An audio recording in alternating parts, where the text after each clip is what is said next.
en visionner une silhouette solitaire sur une scène baignée de lumière, les spots crus dévoilant chaque sillon gravé par une vie d'éclats glorieux et de blessures profondes. Autour de cet homme, un silence oppressant remplace les mélodies enchanteresses d'une fratrie autrefois unie par le sang et l'harmonie, des voix qui ont enflammé les cœurs du monde entier. Voici Barry Gibb, frôlant les 80 ans, dernier gardien des Bee Gees, une icône vivante portant le fardeau d'un legs légendaire et d'une douleur inextinguible. Ce n'est pas seulement l'épopée d'un groupe qui a marqué une époque avec ses hymnes disco universels, c'est une odyssée intime, déchirante, faite de rêves fracassés, de traumatismes enfouis, de liens brisés et d'une solitude que même la gloire planétaire ne peut adoucir.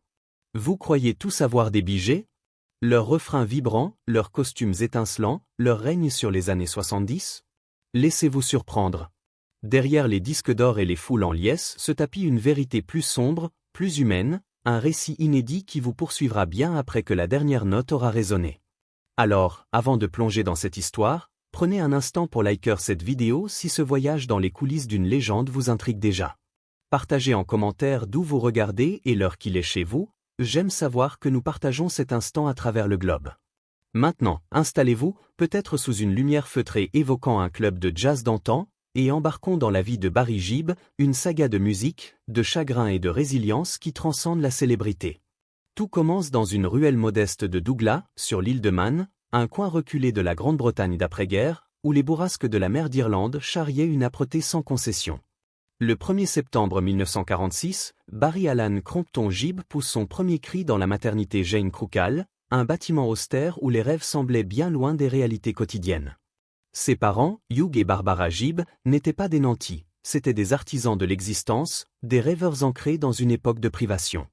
Hugh, batteur au charisme discret, gagnait sa vie dans des salles de bal défraîchies et des hôtels côtiers, ses baguettes scandant des rythmes dans des lieux enfumés où les couples cherchaient à oublier les stigmates de la guerre. Barbara, ancienne chanteuse, avait relégué ses ambitions au second plan pour élever une famille grandissante, naviguant entre couches et factures avec une ténacité muette. Barry, second enfant après sa sœur Leslie, portait le prénom Alan en hommage à un oncle disparu jeune, une note de tristesse dès ses débuts. La famille s'entassait dans des logements étroits, déménageant au gré des contrats précaires de Hugh, chaque adresse plus usée que la précédente. L'argent manquait, les hivers mordaient, mais un fil rouge vibrait, la musique. Un vieux gramophone faisait tourner des disques, emplissant l'air de big bands et de crooners, un refuge contre la grisaille ambiante. À peine âgé de 18 mois, Barry frôle la mort dans un drame qui hante encore sa famille. Dans un instant d'inattention, alors que Barbara pose une théière fumante sur la table, le petit Barry, mu par une curiosité enfantine, tire sur la nappe. L'eau bouillante se déverse sur son corps frêle, ses cris déchirant la maison. Une course effrénée s'engage vers l'hôpital Noble, où il lutte 2 mois et demi dans un service pédiatrique, entre la vie et la mort. Les médecins, sans accès aux greffes modernes, redoutent la gangrène et murmurent un verdict glaçant, il ne lui reste peut-être qu'une demi-heure. Contre toute attente, Barry survit, mais son corps conserve des cicatrices, des marques qu'il portera comme un écho silencieux de cette épreuve. Plus tard, il confiera n'avoir aucun souvenir conscient de cet instant, comme si son esprit d'enfant avait scellé la douleur dans un coin obscur. « J'ai les cicatrices, mais pas la mémoire », dira-t-il, la voix teintée d'une résignation douce. Pour Hugh et Barbara, ce souvenir reste une blessure ouverte, instillant une vigilance qui façonne leur rôle de parents. La famille s'agrandit avec les jumeaux Robin et Maurice en 1949, puis Andy, le Benjamin. Les Gibb s'installent à Manchester, dans des quartiers ouvriers où les ruines des bombardements rappellent la guerre. Ils posent leurs valises au 55 Catherines Drive, une maison modeste mais chaleureuse, puis à Spring Valley et Snaefell Road, chaque déménagement dicté par le besoin d'espace pour 5 enfants. Malgré les finances précaires, la musique reste une constante. Hugh partage des histoires de concerts, Barbara fredonne des airs d'antan, et les enfants s'en imprègnent. Barry, dès son plus jeune âge, se distingue par sa sensibilité, un garçon discret, plongé dans ses pensées, esquissant des mélodies imaginaires avant de maîtriser les partitions. À l'école d'Emen Road Boys, où il entre à 7 ans, il est effacé, mais son univers intérieur bouillonne de chansons prêtes à éclore. Manchester, dans les années 50, est une ville industrielle où l'espoir est rare. Les cheminées crachent leur fumée, les immeubles portent les cicatrices du Blitz, et le rationnement persiste. Les concerts de Hugh, passionnés mais peu lucratifs, suffisent à peine à nourrir la famille, et les nuits résonnent de murmures sur les dettes. Pourtant, dans ce décor rude, Barry, Robin et Maurice tissent une alchimie unique, presque magique. Ils chantent dans leur chambre, leur voix s'entremêlant avec une harmonie instinctive. Barry, leader naturel, Robin, avec son vibrato émouvant, et Maurice, avec sa douceur apaisante. Cette union deviendra la marque des Bee Gees, mais pour l'heure, ce ne sont que des enfants jouant avec des notes dans une maison où l'amour compense les manques. Un autre traumatisme, plus sournois, marque l'enfance de Barry, un secret qu'il enfouit pendant des décennies. À 4 ans, dans une communauté soudée, il subit un comportement inapproprié d'un adulte proche. Pas de contact physique, précisera-t-il, mais des actes troublants qui sèment peur et confusion dans son cœur d'enfant. L'affaire atteint la police, et Barry, à peine capable de parler clairement, se retrouve interrogé en pleine nuit, un petit garçon en pyjama face à des questions écrasantes. 4 ans, et un policier sur ton lit à 4 heures du matin, racontera-t-il, la voix frémissante. Ça t'apprend la vie. Ce moment fracture son enfance, un fardeau qu'il garde secret, même au sommet de la gloire. Ce n'est qu'à l'approche de ses 70 ans, dans une interview vulnérable, qu'il ose en parler, non pour la pitié, mais pour libérer une vérité étouffée. Cette douleur, bien que refoulée, teinte ses chansons d'une mélancolie subtile, donnant aux ballades des Bee Gees une résonance universelle. En 1958, épuisé par les luttes à Manchester, aggravé par les frasques de Robin, fasciné par le feu jusqu'à incendier un panneau, les JB migrent en Australie via le programme Ten Pound Pond. À bord du Fersea, vers le Queensland, il côtoie d'autres rêveurs, comme les parents de Kylie Minogue. À Redcliffe, un vent d'optimisme souffle, l'air est plus doux, les opportunités plus tangibles. Les frères, adolescents, se produisent dans des lieux improbables, entre les courses à l'hippodrome, chantant pour des pièces jetées par la foule, ou dans des clubs où leur énergie juvénile charme les vacanciers. Leur nom, The Rattlesnake, devient The Bee Gees, grâce à un digilocal, Bill Gates, marquant la naissance des Bee Gees. En Australie, Barry, tout juste adolescent, délaisse l'école pour écrire des chansons d'une maturité surprenante. Les frères se produisent dans des hôtels de la Gold Coast, affinant leur présence scénique et leur harmonie vocale. Un premier succès local, diffusé à la radio, leur donne confiance. L'Australie est un terrain fertile où leurs rêves prennent racine, mais les défis persistent, l'argent manque, les concerts sont incertains. Pourtant, Barry persévère, mû par une passion viscérale pour la création. Dans les années 60, l'Australie devient trop étroite pour leurs ambitions. Leur rêve, murmuré lors des répétitions dans des garages, est de conquérir l'Angleterre, royaume des Beatles et des Rolling Stones. En 1967, ils rentrent, valise pleine de chansons et d'espoir. Leur premier album, Bee Gees un Saint, est une révélation, un mélange de ballades émotionnelles et de psychédélisme, avec New York Meaning Disaster 1941 et To Love Somebody, écrit pour Otis Redding mais devenu un standard grâce à la voix de Barry. Leur alchimie vocale où Barry charismatique, Robin poignant, Maurice apaisant ou les distingue. Mais la gloire naissante sème des tensions. Robin, sensible, se sent éclipsé par Barry, poussé par leur manager Robert Stigwood. Les disputes en studio s'enveniment et en 1969, après un conflit sur First of May, Robin quitte le groupe, brisant leur unité. Ce départ blesse Barry, qui continue avec Maurice mais ressent l'absence de Robin comme un vide. Sans les trois voix, les Bee Gees perdent leur magie, et Barry porte seul leur héritage.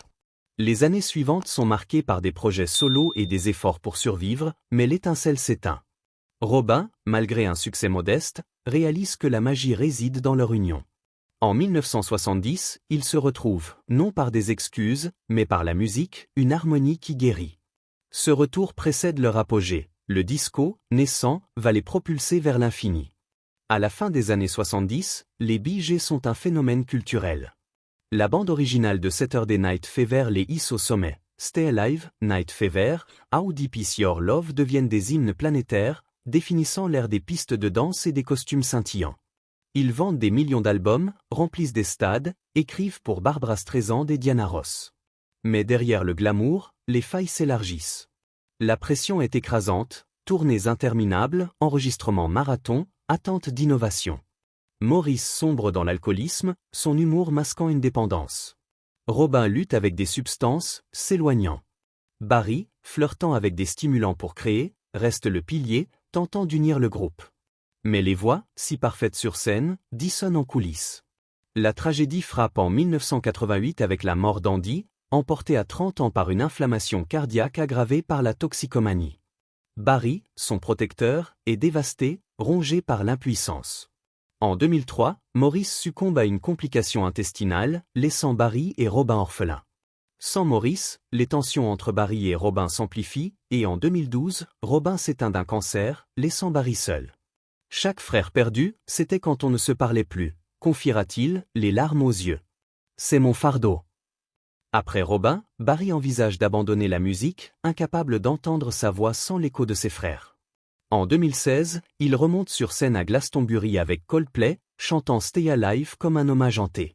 Ses albums solo, teintés de country, réimaginent les Bee Gees, mais le vide persiste. Aujourd'hui, Barry vit plus calmement avec sa femme Linda, son ancre depuis ses 24 ans, et ses 5 enfants et 7 petits-enfants. Les douleurs physiques, arthrite dans le dos, les mains, les genoux et émotionnelles ou la perte de ses frères, le silence de leur harmonie ou le suivent. Il partage son temps entre le Royaume-Uni et les États-Unis, évitant les lieux trop chargés de souvenirs. Sa mère Barbara, décédée à 95 ans, était le cœur de la famille, celle qui croyait en eux. Son absence pèse lourd. L'héritage des Bee Gees est immense. 220 millions de disques vendus, des chansons pour des icônes, une place au Rock'n'Roll Hall of Fame. Mais pour Barry, ce sont les harmonies perdues, les voix de ses frères dans ses rêves, qui comptent. Réparerai-je un jour un cœur brisé, s'est-il demandé, sans réponse. Certains cœurs portent un amour trop grand pour guérir. L'histoire de Barry Gibb n'est pas celle de la gloire, mais de ce qui s'est perdu, et de la force de chanter malgré tout. L'épopée de Barry Gibb, tissée de mélodies immortelles et de blessures invisibles, s'enrichit de chapitres méconnus qui captivent par leur authenticité et leur profondeur. Plongeons dans des aspects inédits de sa vie, des éclats de passion, de créativité et de résilience qui continuent de retenir l'attention des spectateurs, révélant un homme dont l'héritage transcende la musique. Un aspect fascinant, rarement exploré, est l'engagement de Barry dans la préservation de l'héritage musical des Bee Gees à travers des archives numériques. Dans les années 2010, après la perte de ses frères, Barry lança un projet personnel pour numériser des enregistrements inédits, des démos et des vidéos de répétition des Bee Gees, conservés dans des caves poussiéreuses à Miami. Ce travail, réalisé avec des archivistes, aboutit à la création d'une collection privée, partiellement partagée dans un documentaire de la BBC en 2024, Bee Gees, Echo in Time. On y découvre des enregistrements bruts de Stay Alive joués au piano par Maurice, ou des improvisations de Robin, révélant leur processus créatif. Barry confiait, « Ces bandes sont mes frères, encore vivants. » Ce projet, peu médiatisé, captive par son intimité, offrant aux spectateurs une fenêtre sur l'âme créative des Bee Gees, un trésor qui perpétue leur voix. Un autre épisode captivant concerne son rôle discret de mentor pour de jeunes artistes. Dans les années 2000, Barry travailla avec des musiciens émergents, comme le chanteur australien Vance Joy, qu'il guida dans l'écriture de ballades émotionnelles. Lors d'une masterclass à Sydney en 2023, Vance Joy raconta comment Barry lui apprit à écrire avec le cœur, pas pour les charts. Barry offrit également des conseils à des groupes indie comme The Teskey Brothers, partageant des techniques d'harmonie vocale héritées des Bee Gees. Cet engagement, rarement évoqué, montre un Barry généreux, transmettant son savoir, captivant par sa volonté de faire vivre la musique au-delà de sa propre carrière. L'influence de Barry s'étend aussi à sa passion pour la restauration de lieux historiques liés à la musique. En 2018, il finança la rénovation d'un petit théâtre à Redcliffe, Australie, où les Bee Gees se produisirent adolescents. Rebaptisé le Gibb Brothers Hall, ce lieu accueille désormais des concerts de jeunes artistes locaux. Dans une interview au Courrier Mail en 2024, Barry expliquait « Ce théâtre était notre premier public, il méritait une seconde vie. » Cette initiative, peu connue, captive par son lien avec les racines des Bee Gees, retenant les spectateurs par cette connexion entre passé et avenir. Un moment émouvant concerne sa redécouverte de la guitare comme thérapie personnelle après la mort de Robin. En 2013, Barry commença à jouer des mélodies acoustiques dans son jardin, souvent seul, pour apaiser son chagrin. Sa femme Linda révéla dans un podcast en 2025 qu'il composa une série de chansons inédites, jamais enregistrées, dédiées à ses frères. Une d'elles, intitulée Three Voices Gone, fut jouée lors d'une réunion familiale privée, faisant pleurer ses enfants. Cette facette intime, presque secrète, captive par sa vulnérabilité, montrant un Barry qui guérit par la musique, touchant les spectateurs par cette résilience silencieuse. Enfin, un détail poignant est son lien avec la communauté de l'île de Man, où il est né. En 2022, Barry lança une bourse pour les jeunes musiciens locaux, financée par les royalties des Bee Gees. Lors d'une cérémonie discrète, il remit le premier prix à une adolescente, Ella Cahill, dont la voix lui rappela Robin. « C'est comme entendre un écho de mon passé », confia-t-il au Wheel of Man Today. Cette initiative, rarement médiatisée, captive par son retour aux sources, retenant les spectateurs par l'idée d'un homme qui redonne à sa terre natale ce qu'elle lui a offert, l'espoir. L'Odyssée de Barry Gibb, tissée de mélodies qui ont envoûté le monde et de blessures qui murmurent dans l'ombre, se prolonge à travers des chapitres inexplorés, révélant un homme dont la vie dépasse les feux de la rampe.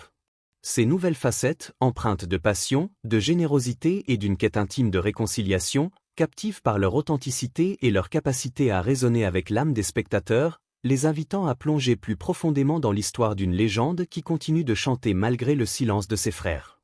Un aspect fascinant, rarement évoqué, est l'engagement de Barry Gibb dans la création d'un espace virtuel pour les fans des Bee Gees. En 2020, alors que le monde était confiné, Barry lança une plateforme en ligne intitulée Bee Gees Legacy Hub, un projet discret mais ambitieux visant à connecter les admirateurs à travers des archives interactives, des concerts virtuels et des forums où les fans partagent leurs souvenirs.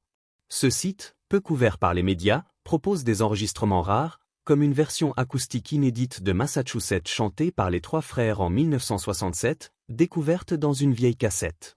Dans une interview pour Rolling Stone en 2024, Barry expliquait « Je voulais que les fans sentent mes frères près d'eux, comme je les sens encore ». Ce projet, mêlant technologie et nostalgie, captive par son ambition de préserver un lien vivant avec l'héritage des Bee Gees, retenant les spectateurs par l'idée d'une communauté mondiale unie par la musique. Un autre épisode méconnu concerne son exploration de la musique classique comme moyen de reconnecter avec ses racines créatives. Dans les années 2010, après la perte de Robin, Barry s'associa à un compositeur britannique, Jonathan Cole, pour expérimenter une suite orchestrale inspirée des mélodies des Bee Gees.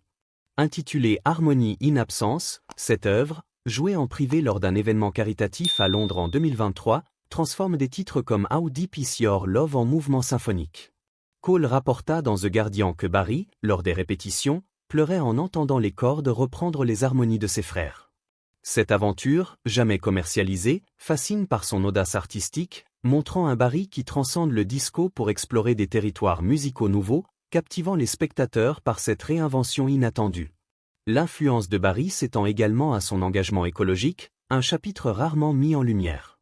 En 2019, inspiré par ses années en Australie et son amour pour ses paysages côtiers, il finança un projet de reforestation dans le Queensland, près de Redcliffe, où les Bee Gees ont débuté.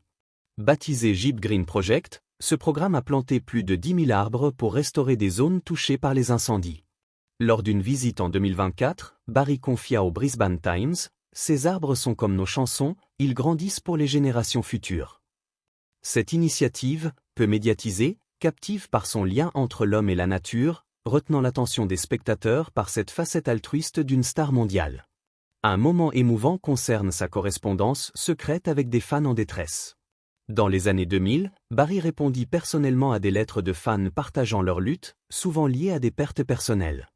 Une femme de Chicago, Sarah Ellis, révéla dans un podcast en 2025 avoir reçu une lettre manuscrite de Barry après lui avoir écrit sur la mort de son frère. « Il m'a dit que la musique m'aiderait à porter mon chagrin, comme elle l'a aidé », confia-t-elle. Ces échanges, tenus loin des projecteurs, montrent un Barry empathique, utilisant sa propre douleur pour consoler autrui, une facette qui touche profondément les spectateurs par son humanité brute. Enfin, un détail poignant est son rituel annuel pour honorer ses frères.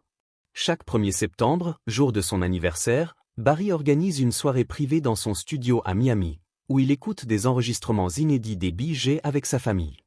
En 2024, sa fille Alexandra raconta dans une interview à People qu'il allume 3 bougies, une pour Robin, une pour Maurice, une pour Andy, et joue une chanson inachevée que les frères avaient écrite ensemble en 1987, Brothers in Time. Ce rituel, presque sacré, captive par son intimité, offrant au spectateur une image d'un homme qui maintient un dialogue silencieux avec ceux qu'il a perdus, transformant le chagrin en un acte d'amour éternel. Ces révélations, du Bee Gees Legacy Hub à l'exploration classique, de l'engagement écologique aux lettres aux fans, jusqu'au rituel des bougies, enrichissent le portrait de Barry Gibb, captivant par leur diversité et leur profondeur émotionnelle.